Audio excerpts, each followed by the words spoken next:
The knock came just after sunset, firm, rhythmic, and unnervingly official. Jack Miller froze mid-step, his hand hovering over the kitchen counter. He wasn't expecting anyone. His wife, Sarah, looked up from the dining table, her instincts sharpening like a blade. The knock came again. Jack frowned and opened the front door, only to find two men in dark uniforms standing on his porch. Their jackets bore patches that read HOA Enforcement Division, something he had never heard of. They wore caps, badges gleaming under the porch light, and carried clipboards with serious expressions. "Evening, sir," one of them said curtly. "We're conducting a neighborhood compliance check. We received reports that you're storing firearms in violation of community safety codes. We'll need to inspect your safe." Jack blinked, confused. That's ridiculous. The HOA doesn't have authority over personal firearms. And what's this enforcement division? I've lived here 5 years, never heard of that. The taller man shifted, his tone hardening. "Sir, refusal to comply will result in fines and legal action. You can either cooperate, or we'll call in local authorities."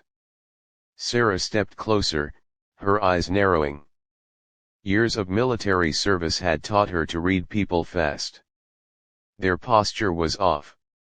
Their uniforms close, but not quite right. Their holsters were empty. And their patches, freshly stitched, not standard issue. "Jack," she said quietly, "don't invite them in." The men exchanged glances. The taller one took a step forward. "Ma'am, we have every right to inspect the premises." Sarah's voice turned cold. "You have no right unless you produce a legal warrant." "Who sent you?" The shorter one hesitated, fumbling through his folder. It's standard HOA policy. Page 37, Section 5. Sarah crossed her arms. "Funny. I wrote that policy." The men froze. Jack turned to his wife, startled. "You did?" Sarah nodded slowly, never taking her eyes off the imposters. "Before I retired, I sat on the HOA board. And there's no such rule or enforcement division." Her voice sharpened. "Now tell me, who are you really?" The taller man's hand twitched near his belt. "Ma'am, please stand aside." Sarah moved faster than either of them expected. In one swift motion, she stepped forward, yanked his ID badge, and held it up to the porch light. It was fake, the name printed crooked, the photo blurred. Jack's heart pounded. "What's going on?" "They're not HOA," Sarah said, voice steady. "They're thieves." The taller one cursed and lunged, trying to grab the badge back. Sarah sidestepped, hooked his arm, and slammed him against the wall.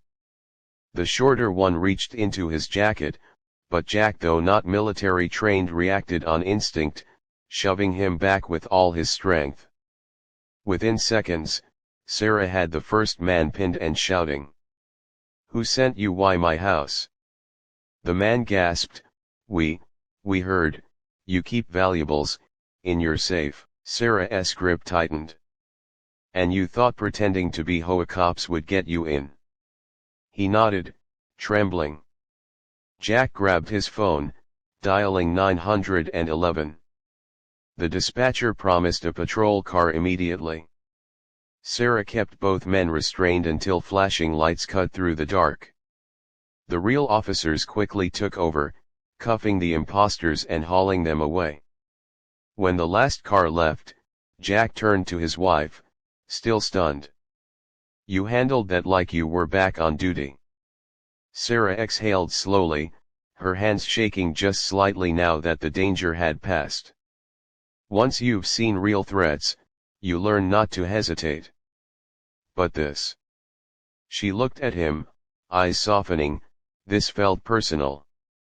Over the next few days, they learned the truth. The men were part of a small local crew targeting homeowners they believed kept valuables in safes. They faked HOA rolls to gain entry. They already robbed 2 other homes. But they hadn't expected to find an ex-military intelligence officer living here.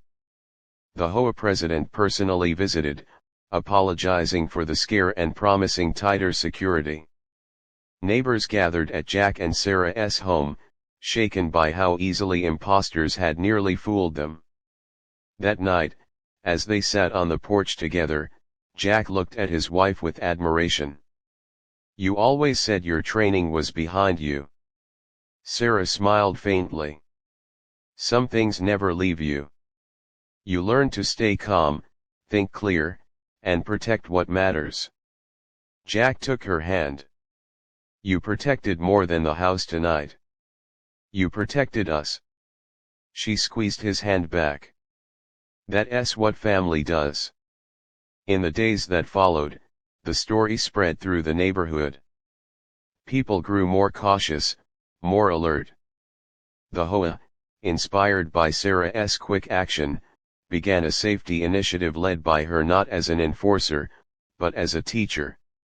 She hosted workshops, teaching residents how to recognize real authority, verify credentials, and defend themselves without violence. Sarah turned a moment of fear into a mission of strength.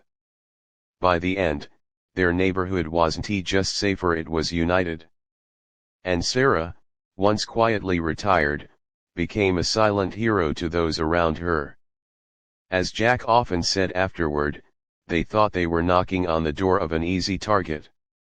"They didn't know my wife was trained to fight for what's right." In the end, the fake HOA cops came looking for valuables but found something far more dangerous, a woman who refused to be intimidated, and a family bound by trust, courage, and love.